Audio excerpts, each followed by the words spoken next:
a nuclear war. In 2003, Prime Minister Atal Bihari Vajpayee extended the hand of friendship towards Pakistan and two countries signed ceasefire agreement on line of control. Soon after that, Delhi-Lahore bus service has been started. That was a successful effort in de-escalating tension. In 2004, the comprehensive peace talks began between Pakistan and India. In the 2007 Sanjota Express bombing was also a crucial point in relations.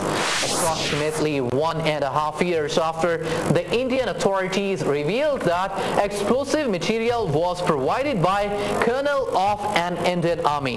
Additionally, the 2008 Mumbai attacks resulted in a severe blow to ongoing India-Pakistan peace talks. On 10 February 2011, India agreed to resume talks with Pakistan, which were suspended after 26/11 Mumbai attacks. India had put on hold all the diplomatic relations, saying it will only continue if Pakistan will act against the accused of Mumbai attacks.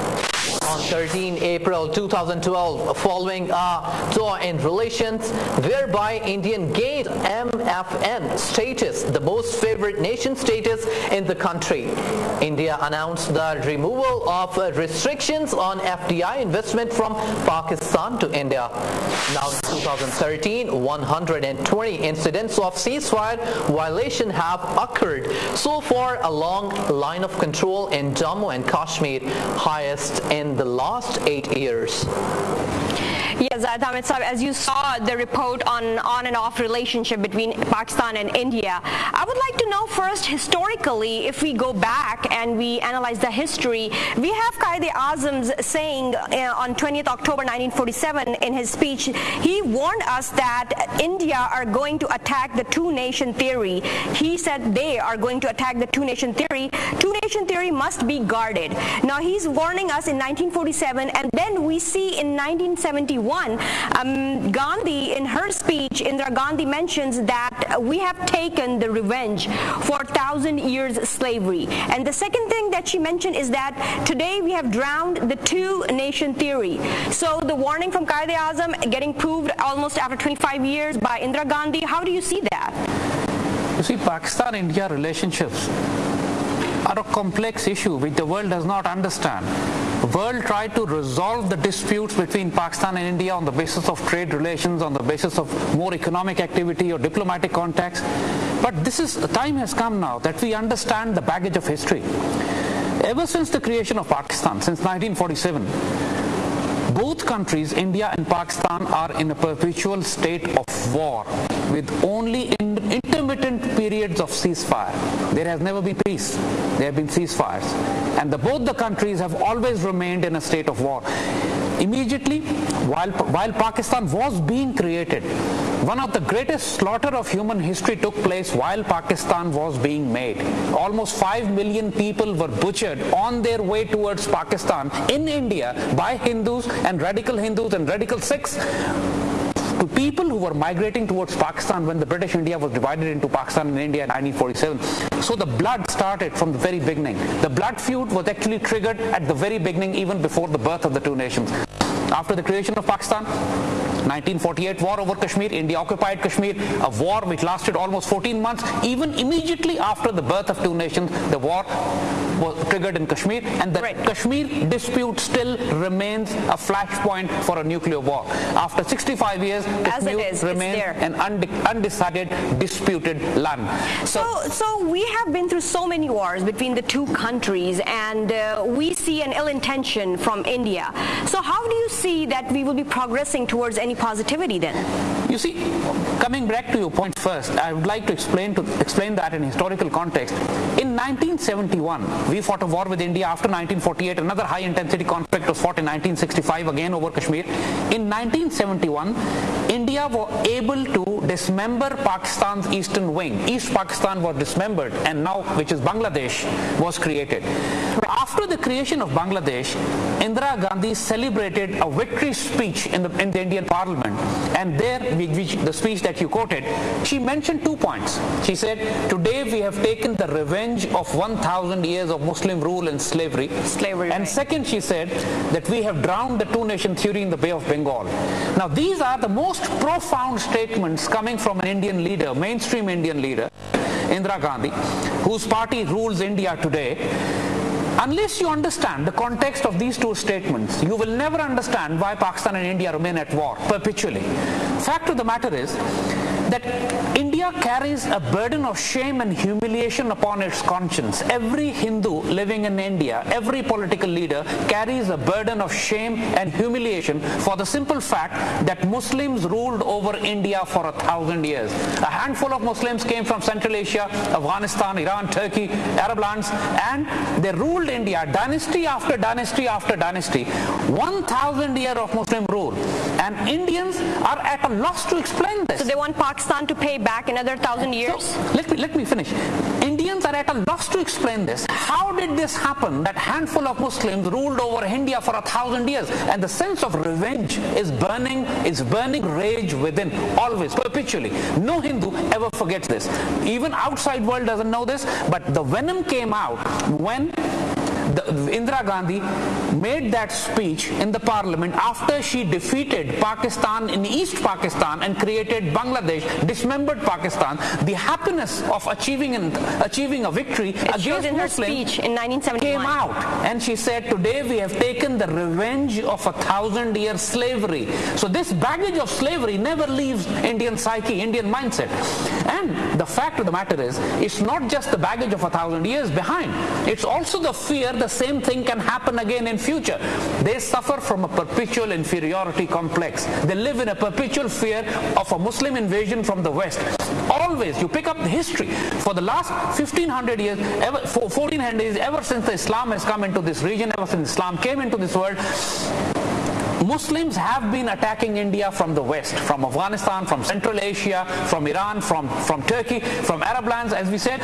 So this perpetual fear, the mountains in Afghanistan are called Hindu Kush, which literally means the Hindu killers, because every time Hindus went in that region to protect India, they were slaughtered and butchered by the invading Muslim forces from the West. So creation of Pakistan, again, see, after 1,000 years, Hindus could not dislodge Muslims. Muslims were dislodged by the British.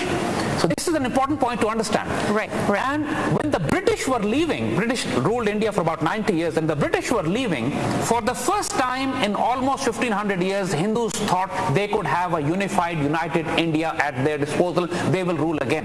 But the brilliant Muslim leadership of the time, with the vision given by Dr. Allama Iqbal and the political leader of Quaid-e-Azam Muhammad Ali Jinnah, they created an impossible political miracle, if you call it. Created Pakistan. India was divided, the continent was divided into two sovereign countries, India and Pakistan. And the creation of Pakistan was done on the basis of a theory called the two-nation theory, which says Hindus and Muslims are two nations who cannot live together and must have their separate homeland once the British leave. They're two different identities. They are two different identities, two different people, two different nations, which are antagonistic to each other and cannot coexist. This is two-nation theory. And on the basis of that, Pakistan was created on the western side, on the northwestern side of the united Indian subcontinent. And that is the region, the area where Pakistan is situated today, is the area from where all the invaders have been coming and attacking India towards Delhi, towards the central India, the mainland. So when Indira Gandhi said that we have taken the revenge for 1,000 years of slavery and defeat, she was referring to the past 1,000 years of Muslim rule, which they have never forgotten, the humiliation and shame which they carry within themselves even today, and the two-nation theory, which she said we have drowned in the Bay of Bengal, because she thought after breaking Pakistan, the fact they will be able to break rest of the Pakistan as well and bring Pakistan back into the fold of the greater Mother India, as they call it. The concept of Akhand Bharat, the greater India, is very strongly embedded in the Hindu mythology, Hindu psychology, Hindu thought process, which sees creation of Bangladesh, Nepal, Pakistan as aberrations, as historical anomalies which must be corrected. So India, as an expansionist ideology, as a Hindu, saffron terror-driven mythology does not accept regional states. This is important to understand. What's this Indian saffron terrorism? We get to hear this a lot of times. So what is this Indian saffron terrorism? You can see the correlation here to make you understand. Hindu extremism or Hindu Zionism is called saffron terror. Just like the Palestine dispute, the term you hear often is the Jewish Zionist. The Jewish Zionist term is used for those radical Jews. There are so many good Jews in the world who are against the state of Israel. There are so many good Jews. In fact, there are more of them who are against the state of Israel, Jews. But there are Jews who believe in using military force, violence, brutal slaughter and murder, and violate every law of humanity and even the divine scriptures. Those Jews are ruling Israel today, and they are called Zionists. Similarly, there are lots of good Hindus in the world as well who believe in ahimsa, who believes in peaceful philosophies of life. But the ruling class of India today, and for the past so many decades, belong to a new ideology of saffron terror or Hindu Zionists who believe in Akhand Bharat, the greater India. As we said, Indira Gandhi herself mentioned to the fact that she herself carried the venom within her, that they have to take the revenge from Muslims for 1,000-year Muslim rule. And Hindus have not forgotten that. The person, just to remind you that, the Hindu radical, the saffron terrorist, Nathuram Godse, I think his name was, who killed Gandhi. Gandhi was killed by a Hindu. You probably know that. Right. And the Hindu who killed Gandhi, he was cremated, but his ashes were not thrown in Ganges. His ashes were not thrown in the sacred river of Hindu. They are still being kept. Why? Because he has advised, he has given a will to his followers that once you capture Pakistan, once you destroy Pakistan, throw my ashes into river Indus. And this is what the Hindu saffron terrorists, Hindu Zionists believe. They want to reclaim Pakistan. They want Pakistan to come back into the fold of the larger, greater Akhand Bharat. And that is why they cannot accept Pakistan as a sovereign Islamic state. They cannot. It's against their religion, it's against their mythology, it's against their scriptures, it's against their foreign policy. So then Zaid Hamid Saab, now that we know that their intentions will never be sincere towards Pakistan and being neighbors towards each other, what should be the strategy of Pakistan to proceed and then keep themselves safe as well? All the factors that we're seeing within Pakistan these days, the terrorism, all the incidents, sectarian killings, the ethnic killings that are happening, how do we prevent ourselves? Do we have RAW and CIA behind all these factors? And then since we are seeing the statements from former Indian Army Chief, General Retired Wike, saying that there was an Indian Army involved in creating insurgency in Pakistan. So what should be our strategy now? You see, there is absolutely no doubt into the fact. Indira Gandhi gave that speech after dismemberment of Pakistan in East Pakistan, which is now Bangladesh. So India has dismembered Pakistan already, and their strategy is to dismember the rest of the Pakistan. There is no doubt about this. The wars of 1948, the wars of 65, the war of 71, which dismembered Pakistan, then the Kargil conflict, and so many times eyeball-to-eyeball confrontation, which almost turned into a nuclear flashpoint, the occupation of Kashmir, the sending of insurgencies in Pakistan, the support to Tehreek-e-Taliban, Baluchistan Liberation Army, the violence in Karachi. These things are ongoing. The very simple fact that Pakistan is being declared as the most dangerous nation in the world today is because of Indian-sponsored terrorism.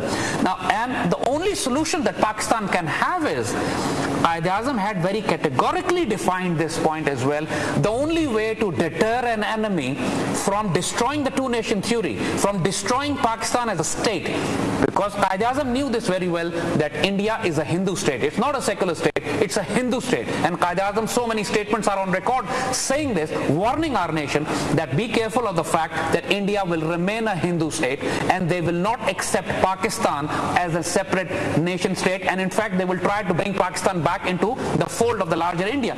So, and he said the only way Pakistan can protect itself is to have a very strong military deterrence, and any amount of money that we spend on our national defense in the face of such level of anarchic threat is worthwhile. And that's what Quaid-e-Azam actually warned us and advised us, that we can live without economic development, but we must have a strong defense.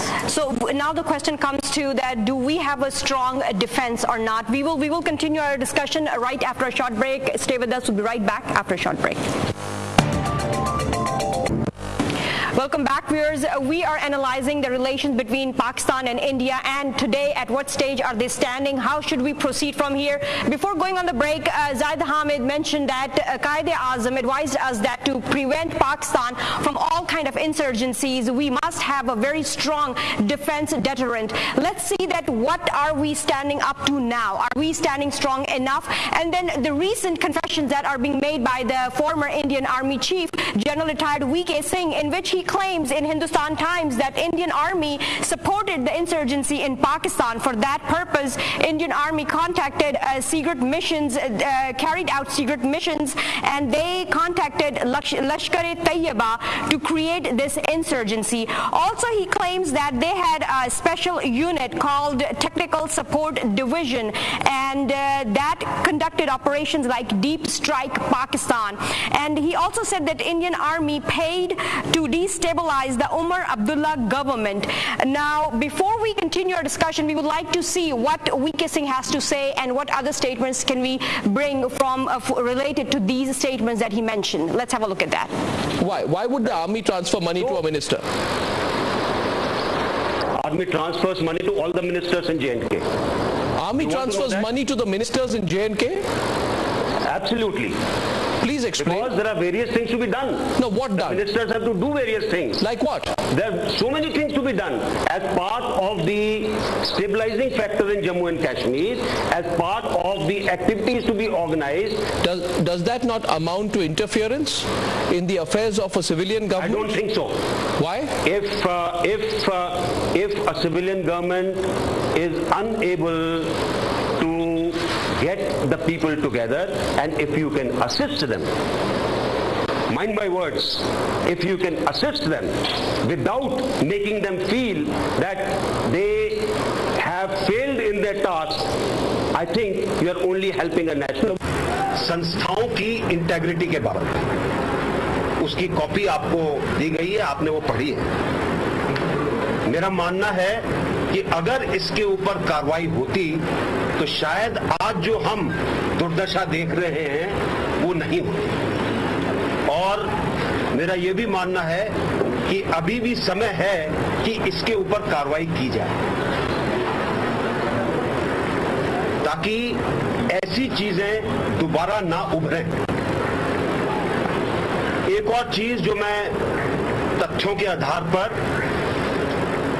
बड़े जोर के साथ समझाना चाहता हूं, जब मैंने कहा कि कुछ राजनीतिज्ञों को पैसे दिए गए, वो पैसे उनके व्यक्तिगत काम के लिए नहीं थे, वो पैसे उनकी जेब के लिए नहीं थे, वो पैसे उनके राजनीतिक कार्य के लिए नहीं थे, वो पैसे सिर्फ उनके नाम के आगे इसलिए लिखे गए कि शायद उनको बिना उनकी जानकारी के ऐसे फंक्शन में बुलाया गया जो शायद इस यूनिट ने बाकी संस्थाओं के साथ ऑर्गेनाइज किया होगा।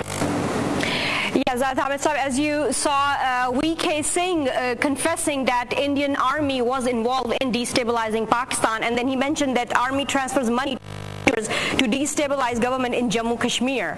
So now, once this is not the first time that their own officials have come out and claimed something that has been done previously. We do have Parliament attacks, we do have Mumbai attacks, we do have some Jota Express, and after all those attacks, their own officials came up and they claimed that these things were planned by the Indian officials.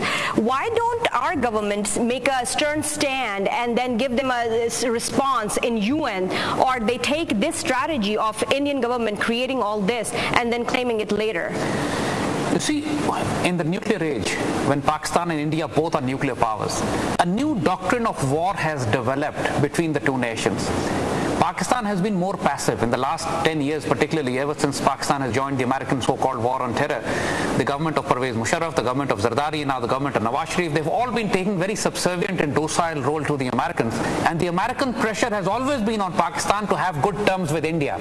It was Musharraf who actually allowed... At any cost. At any cost. And it was actually Musharraf who allowed the Indians to have a fencing on the line of control. For the last 65 years, line of control was a disputed territory. Pakistan had never allowed India Indians to form a fence line so that Kashmir could be permanently divided, because India always wanted the line of control to be turned into a permanent border, and Pakistan has always objected to it. But Musharraf actually allowed them to form a fence, and now Indians are claiming that that fence is now permanent border.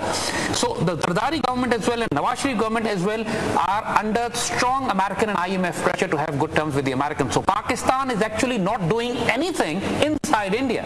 But Indians, taking advantage of the fact that there's a strategic alliance between the Americans and the Indians, the American presence in Afghanistan has allowed the Indians to be in Afghanistan, and the fact that both nations are nuclear powers and they prefer to avoid a nuclear confrontation.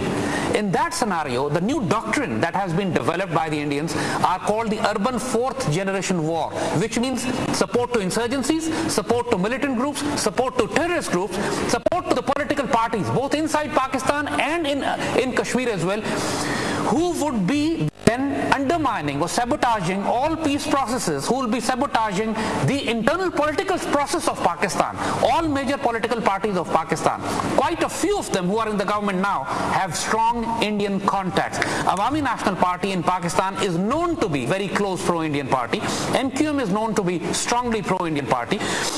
Nawaz Sharif government, which is ruling Pakistan now, has completely flattened itself in front of the Indians. Zardari government had absolutely no backbone. They were following the American policies and principles. The Baluchistan Liberation Army, the political parties, some political parties in Sindh, they are strongly known to be pro-Indian and have been taking funds and resources as well. Their relationship with India, even religious parties, Jamiyat Ulama Islam, for example, Fazlur Rahman is known to be a strongly pro-Indian, very close to India. So this is the unfortunate part. It's not just that the Indian government or Indian army is supporting the political parties in occupied Kashmir. But then you mentioned all these political parties. You mentioned about all these political parties and their influences. What about our army? And what is their influence? Like, they claim that Indian army has been creating insurgencies in Pakistan. So what is our army doing to stop it? Our intelligence agencies, ISI, IB, MI. As we said, for the last 10 years particularly, Pakistan army has been involved in fighting insurgencies at home. We have been bogged down in massive urban wars. Pakistan has given almost 100,000 dead and wounded in the last 5-7 years. And Pakistan army is taking so many casualties every day. There has been, even if there's a small blast in occupied Kashmir, Indian occupied Kashmir, they blame Pakistan. But they are, in the last 90 days, there are almost 200 terrorist acts and attacks in Pakistan. But Pakistan government does not blame India for it. And this is what Pakistan army is doing, fighting an urban insurgency at home. They do not have time actually. Right now they're overstretched, they're over-resourced, they're giving casualties, their resources are stretched, and Pakistan's have, for the first time in Pakistan's history, we had to move our troops from the Indian border to the Afghan border, because now from Afghanistan the insurgency is flowing into Pakistan. This is what Indians have done. They definitely have an upper hand. Pakistan will have to, if Pakistan army continues to go back into its shell, fight an urban war in a reactive manner, we will keep on taking losses. Pakistan will have to get aggressive into Afghanistan. Pakistan will have to get aggressive inside India, as Indians are doing it. Every country does this. Whenever you have a threat, you try to preempt this. You support insurgencies, you support rebel and separatist movements. India has done this. India supported insurgencies in East Pakistan. That's why they dismembered Pakistan. And India already has 140 separatist and terrorist groups. Pakistan army, Pakistan intelligence and secret services will have to get aggressive if they want to control the insurgency in Pakistan. So they're not aggressive enough right now? Not at all. They have to get more aggressive. What is happening is it showing their weakness then, what we are going through right now, one after the other attack? We'll not call it weakness, but what has happened in the last 6 years is that Pakistan army has taken a policy decision that they let the politicians decide. Ever since the democracy has come into this country, Pakistan army has taken a policy decision that they will not interfere into politics and would focus ourselves only on the military matters. As a result, this new 21st century war is being fought by the army only on the military axis, not on the diplomatic axis, not on political axis, not on media axis, not on judicial axis, because the judiciary is not delivering, not supporting the army in fight against terror. The parliament is not supporting the army, they're not making new laws, the government is not hanging the terrorists which army is capturing, and the judiciary is releasing them. So in that scenario, the crisis is many folds for the army. On one hand, they are fighting the insurgents. On the other hand, they have no support from the government department, judiciary, parliament, and cabinet, and the government itself. So Zaid Hamid, Tell me this, that when we hear, like VK Singh mentioned, that Indian Army had a special unit, technical support division, to conduct operations like Deep Strike Pakistan, then the question comes that where is our ISI, where is our intelligence agencies? Weren't they supposed to protect us from all these conspiracies that India is making against us? Like the church incident happens, Peshawar church massacre happens, we have the Bannu jail incident happens. So where's our ISI, our intelligence agencies? Let me clarify one thing. In 1970, again we'll go back to East Pakistan, because that's a fascinating test case for us to understand the Indian psyche. Pakistan had elections in 1970, and after the election there was some internal turmoil. In March, Indira Gandhi called the Indian Army Chief General Manekshaw and said, I want to invade East Pakistan now. And General Manekshaw responded by saying that Indian military needs 10 months of training. I can attack by November, not in March. So give me some time.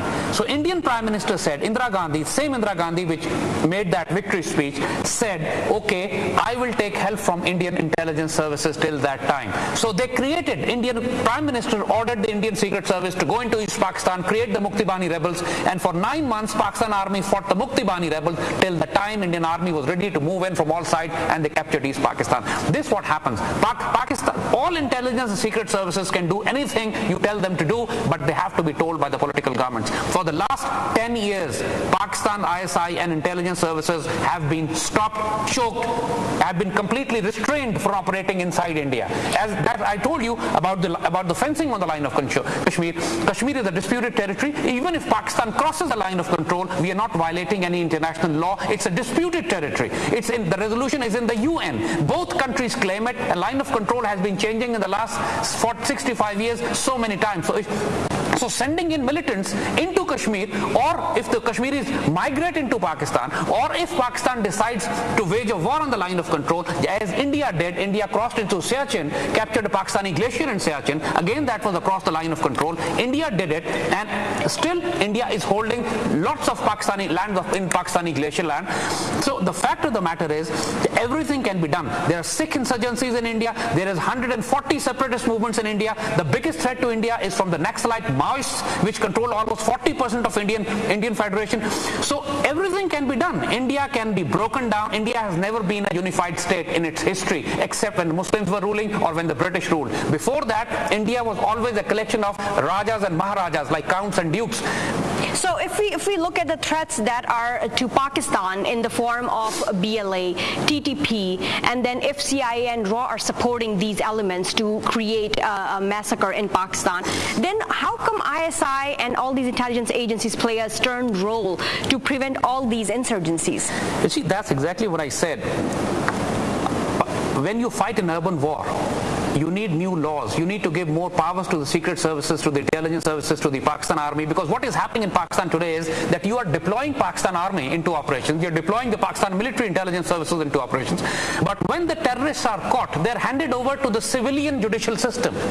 And the civilian judicial system is so weak that it's not able to convict them. It actually releases them because the laws are so weak, and laws are weak because the parliament is not making stronger laws. And the government is so weak that even those who get convicted somehow are not given capital punishment because the government has put a moratorium, a restriction on sentencing the terrorists to death. So this is basically a farcical anarchy in the name of democracy. How do you see the new amendment in the anti-terrorism legislation that has been done by the cabinet recently? We will have a whole show on the judicial system as well. But I just want to know a quick analysis when it comes to the anti-terrorism legislation. It's a judicial comedy. Just one word. Why? Because no amount of legislation is going to deter the terrorist if you put a ban on death sentence. What is happening is that army captures the terrorists and they are released, and the terrorists know that they'll never be sentenced to death because the government has put a restriction on death sentence. So this is judicial comedy. No matter what amount of terrorists should be terrorized, terrorists should be punished. They should be hanged, eliminated, even through firing squads or judicial hangings, doesn't matter. But a terrorist who has killed hundreds of people in Pakistan, an insurgent, a rebel, a suicide bomber, deserves no mercy. He has no human rights. So then when we come to a point where we want to find out a solution that how can Pakistan be eliminated from all these problems, what do you suggest? How to fight back to BLA, how to fight back to TTP, how to fight back all these elements? Fighting the insurgency is absolutely no problem in Pakistan. I have just told you that if the state wants insurgents stand no chance. But in Pakistan, we see a conflict between the state organs, and this is actually helping the enemies to exploit this power vacuum, to exploit this coordination between the state organs. The judiciary is not helping, the parliament is not helping, the government is not helping, the cabinet is not helping, the media is not helping. In fact, they're all hostile to the army, and army is being forced to fight a 21st century urban war using 1860 British laws. And so why, then the question comes that why is our leadership being blindfolded to all this? What will wake them up? What could be done to make them aware of the dangers waiting for us? The war has reached into our homes. Even the senior general level officers are being killed. So many politicians have also been killed. And perhaps the way the state is withdrawing, the way the state is giving space to the terrorists, I will not be surprised if some very senior politician of Pakistan may also be eliminated someday by these terrorists. Every day you find attacks on, even the Pakistan Army's general headquarters was attacked, Pakistan Army Air Force air bases were attacked, Pakistani politicians are being attacked, schools, embassies, diplomatic enclaves. Nothing is sacred anymore. Every place is being attacked because the initiative is with the terrorists, because the state is withdrawing, the state is giving space to the terrorists, judicial system is not working.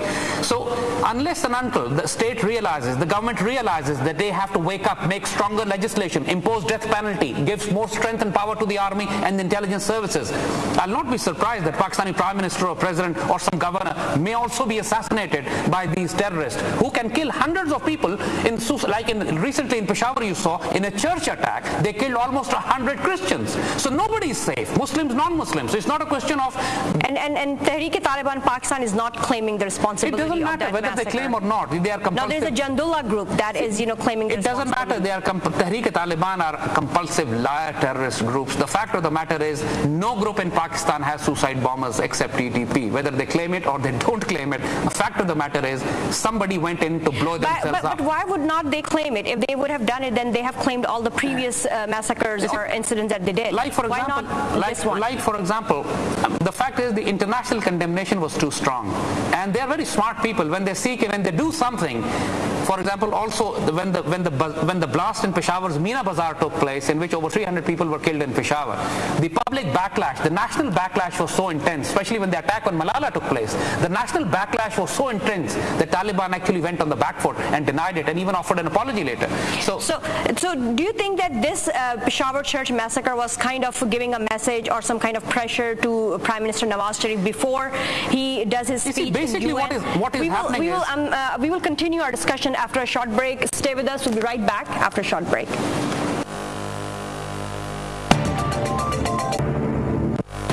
Welcome back, viewers. We are analyzing the relations between Pakistan and India. As usual, we would like to know that what is the core issue, what is the problem, where do we stand today, as both the prime ministers are in New York for the United Nations General Assembly session.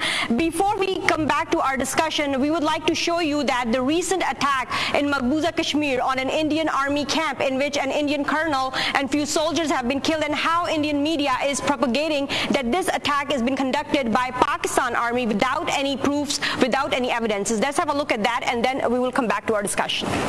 Uma, और ये लगातार कहा जा रहा है क्योंकि जब से सीजफायर उल्लंघन हुआ है, घुसपैठ की लगातार कोशिशें की जा रही हैं कि क्या भारत का आखिर स्टैंड है। हालांकि बहुत ही स्ट्रांग रिएक्शन भारत की तरफ से दिखाई दिया था उस वक्त, लेकिन अब क्या, क्योंकि अब नवाज शरीफ से इनकी मुलाकात होने वाली है, क्या ये मुलाकात संभव हो पाएगी? क्योंकि ये नेशनल सिक्योरिटी का मामला है, इलेक्शन से पहले ये मुलाकात है, लोकसभा इलेक्शन यहाँ पर है, तो इसका खासा असर पड़ेगा सरकार पर। क्या आपको लगता है? देखिए, भारत पाक प्रधानमंत्रियों की, जो दोनों देशों के प्रधानमंत्रियों की मुलाकात है, सभी की निगाहें इस मुलाकात को लेकर टिकी हुई हैं। ऐसे में चूंकि चुनाव 6-7 महीने बाद हैं, देश में होने वाले हैं और सरकार को जवाब देना है खुद प्रधानमंत्री की ओर से आखिर क्या पहल की जाती है। जिस तरीके से आतंकवादी घटनाएं लगातार घट रही हैं और अच्छे रिश्ते पाकिस्तान से नहीं है, लेकिन जिस तरीके की पहल की जा रही थी, हालांकि भारतीय अधिकारियों की तरफ से जो उत्साह होता है दोनों ही देशों के प्रधानमंत्रियों के बीच जब वार्ता होती है वो उत्साह नजर नहीं आया है। ऑफ द रिकॉर्ड ये बातचीत करें, प्रधानमंत्री के विशेष विमान में बहुत सारे उनके साथ जो अधिकारी चलते हैं उनसे जो चर्चा हुई है उनमें से खास तौर पर ये बात सामने निकल कर आई है कि उत्साह नहीं है। लेकिन प्रधानमंत्री ने इस बात की चूंकि पुष्टि की है कि पाकिस्तान हो, बांग्लादेश हो, नेपाल हो, इन सभी देशों के प्रधानमंत्रियों से चर्चा की जाएगी, सभी अहम मसलों को इस चर्चा में शामिल किया जाएगा। ऐसी स्थिति में जब 29 सितंबर को प्रधानमंत्री की मुलाकात नवाज शरीफ से होनी है तो एक सवालिया निशान खड़ा होता है कि इन घटनाओं के बीच तमाम कोशिशों के बावजूद भी शांति वार्ता को लेकर जब चर्चा की पहल हो रही है और ये घटना घटती है तो क्या इस अगला कदम मनमोहन सिंह का होगा, ये कहने ये कुछ देर बाद इसीलिए ये नजर आता है जो पाकिस्तान में माहौल है या पीओके में जिस तरीके से जो चल रही है तमाम चीजें, रणनीति के मुताबिक ये हमला किया गया है, पूरी साजिश के साथ ही हमला किया गया। ये वार्ता का ये समय नहीं है। पाकिस्तान पहले आतंकवाद के खिलाफ ठोस कदम उठाए, दिखाए और उसके बाद विचार हो सकता है। लेकिन पाकिस्तान तो कुछ नहीं कर रहा है और हम ही जाकर आतंक और शांति वार्ता दोनों साथ साथ नहीं चल सकते। कि भारत के प्रधानमंत्री को जाकर उन्हें मिलने की नवाज शरीफ को वो तय कर रहे हैं और उसी के पूर्व संध्या पर इस तरह के हमले होते हैं तो मतलब साफ है कि पाकिस्तान की नीति में और पाकिस्तान की भूमि से हमले होने के मालिका में कोई बदलाव नहीं हुआ है। हमारे देश से ही इधर के जो इंडिया में जो गरीब लोग रहते गरीब है, ये श्रीमंत है, इससे ताल्लुका क्या है, तो उनको फायदा क्या है? फायदा उनको पता नहीं, फायदा तो कुछ भी होगा ना। जहादी है ना, जहादी का मतलब क्या है? जहादी का मतलब पता नहीं, उन्होंने क्या बताया जहादी का मतलब? ये चीजें नहीं बताया। Zaid, Hamid Saab, as you saw the different segments that you put together, and you can tell that the Maqbuza Kashmir Indian Army camp incident, how Indian media is promoting without any evidences, without any proofs that this is the conspiracy done by Pakistan. Now tell me this, before going on the break we were talking about how Peshawar church massacre happened while Prime Minister was about to leave for United Nations session. Then this Maqbuza Kashmir incident happens and they talk about both the Prime Minister's meeting in UN. So is there a connection how these incidents are happening? Is it a conspiracy to avoid that meeting?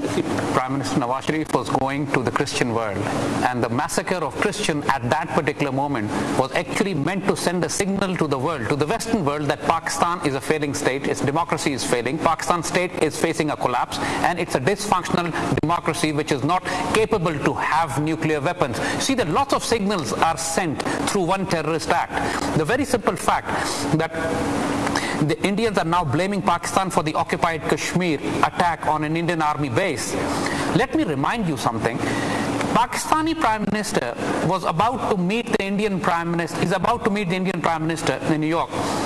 But about 3 weeks ago, about a month back, Indian Army Chief had advised the Indian Prime Minister not to meet Pakistan Prime Minister. And it was unprecedented advice because Indian Army Chiefs normally do not meddle into politics. But there he came out openly and advised the Indian Prime Minister not to meet Pakistani Prime Minister, but the Indian Prime Minister still decided to go ahead with the meeting. And then this attack comes in occupied Kashmir, and suddenly the pressure is again built on the Indian Prime Minister not to meet Pakistani Prime Minister. Then also the case of Ajmal Kasab, the Mumbai attack suspect or convict that you showed, the affidavit given by the Indian Home Secretary has completely proven the language, tone, the words that he was using, the phrases that he was using were all Hindu phrases. No Muslim could be using this language, this phrase, this tone. So it is absolutely no doubt that Indians had been carrying out false flag operations in India, blaming them on Pakistan to achieve the greater strategic objectives, whether it is the formulation of anti-terror laws, whether to mobilize their army to attack Pakistan to achieve certain greater objectives. This particular attack in Indian occupied Kashmir is also a false flag, just like the Mumbai attack, just like the Parliament attack, just like so many other attacks where Indian investigative reports have also proven that they were false flag operations. So then, Zaid Hamid, how come so many attacks, they were planned, and then they did end up proving that Indians planned it themselves, and now all these series of attacks happening again? How long will it take the international world to realize that all this is Indian conspiracy? Why isn't, again, my same question, Pakistan having a stern stand in UN and claiming that India has to stop doing this? You see, in the modern diplomacy, in the international community today, actually there is no justice, there is no law. It's in fact not even the law of the jungle there. Americans got away with mass murder of Iraqis on a false pretext of weapons of mass destruction. Israelis get away with mass murder every day of Palestinians whose land they have occupied for the last 65 years. So basically there is no law in the international community now. Under what law Americans destroying the Middle East, reshaping the Middle East? They have almost killed 3 to 4 million Muslims already in the last 10 years, and still the world is blaming Muslims for being terrorists. So there is no law going on. What the Indians are doing is they are riding the Western wave of their war against Muslims. And if, to put it simply, Indians want to fight Pakistan to the last American.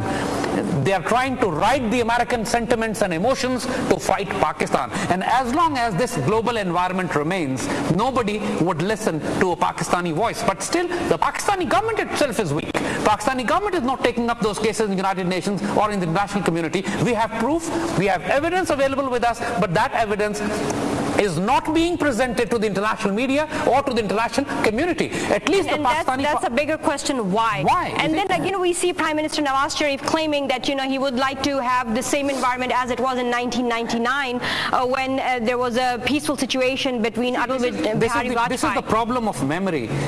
Indira Gandhi and Indian leadership have not forgotten the baggage of 1,000 years. They still carry the baggage, and they fear the future, that this baggage could actually be transported forward, and India could face a threat from Muslim West, from Central Asia, from Afghanistan, from Pakistan.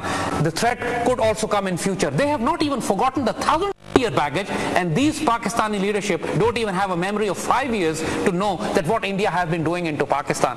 This is the unfortunate reality. Handling the challenges, threats, violence, terrorism in Pakistan is not an issue. Finding a government in Pakistan is. Right now we don't have a government. That's the crisis. You're saying that we don't have a government in Pakistan, and then if we look at the government making in India, that BJP, the biggest opposition over there, have nominated Narendra Modi as a candidate for the Prime Minister. So how do you see the government making over there that's going on before their general elections? Narendra Modi is a man who's known globally as a genocidal beast. He is the man who burnt humans alive in Gujarat massacre.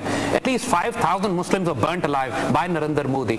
Lots of countries do not give him visa for the crimes that he has committed against humanity. And this is exactly what we've been trying to tell you. The saffron terror has penetrated Indian politics. The saffron terror has penetrated Indian mainstream armed forces. And the saffron terror of India has now the nuclear button in their hands. The world is a most dangerous state, not because of the bombs in the hands of Muslims or in the hands of Pakistan, but because the bomb is now in the hands of the saffron terrorists, the Hindu Zionists who are ruling India now. That's the threat the world should be very careful about, because if Pakistan and India go to war, and if we go to war, it will be instigated by the Indians. Pakistan is 5 times smaller state than India. We gain nothing by starting the war. They'll start the war. Pakistan will only respond. And now the fanatics, the terrorists, the extremists are coming into mainstream Indian politics. Indira Gandhi dismembered Pakistan, and Narendra Modi want to finish what was left over by Indira Gandhi. That is, finish off the rest of the Pakistan. He'll never achieve it, but what he'll achieve is... that's what I want to know. Do you think BJP will make the magic number 272 over there in the elections? You see, Narendra Modi always survives on anti-Muslim vote. He votes for the larger Hindu community. Muslims are not an important vote for them. He survives on Hindu radicalism. He survives on Hindu extremism. He survives on saffron terror. And that's what he's going to do. And if he comes into power in India, he is going to be 10 times more radical than what Congress is. If Congress is a terrorist party as well. Indira Gandhi dismembered Pakistan. She is the one who started terrorism, orchestrating insurgencies and rebellions inside Pakistan, and asked General Manekshaw to attack and dismember East Pakistan. Narendra Modi would do 10 times more. The only way Pakistan can respond is to be so strong that they don't dare to do that. And the insurgencies that they're doing inside Pakistan, we have now moral, legal, international military right to do the same with Indians. We are not doing it yet, but we must do it. Zaid Hamid, one more topic I want to touch base. We have just 2 minutes left. I'm looking at this these lines here that says that water wars between the two countries, India and Pakistan. India has planned 155 hydel projects on Pakistan's rivers. What are we doing for this upcoming problem or a disaster of water crisis in Pakistan? You see, India is working on multiple axes of war. This is what we call fighting the low-intensity conflict, the urban fourth-generation war, which is fought on diplomatic plane, which is fought on insurgencies, militant group, terrorist group, water wars, media wars, diplomatic wars, trying to avoid the nuclear holocaust. So what the Indians are doing now is blocking Pakistani water is like waging an insurgency in Pakistan, more ruthless than the suicide bombings. We can survive the suicide bombing, but we cannot live without our water. And that is something that is definitely going to provoke Pakistan into a retaliation. And once we retaliate, a 5 times smaller country against Indians will resort to the weapon that we have of our choice. We will not wait for the balance of power, which the conventional balance of power that India has 5 times more powerful forces than us. It will be a nuclear holocaust. Pakistan can live without the land of Kashmir, but not without the water. Thank you very much, Zaid Hamid, for joining us. Viewers, as you saw our analysis between the relations of Pakistan and India, and what we came down as a conclusion is that our leadership and army must stand together and have a stern stand towards all these insurgencies that are coming from India. If we do not stand strong right now, then we might be facing another crisis, which is water crisis, which would be more harmful than these terrorist insurgencies. That's it for tonight. See you next Sunday for more analysis on Middle East, India and Pakistan. Till then, take good care of yourself. Allah Hafiz and good night.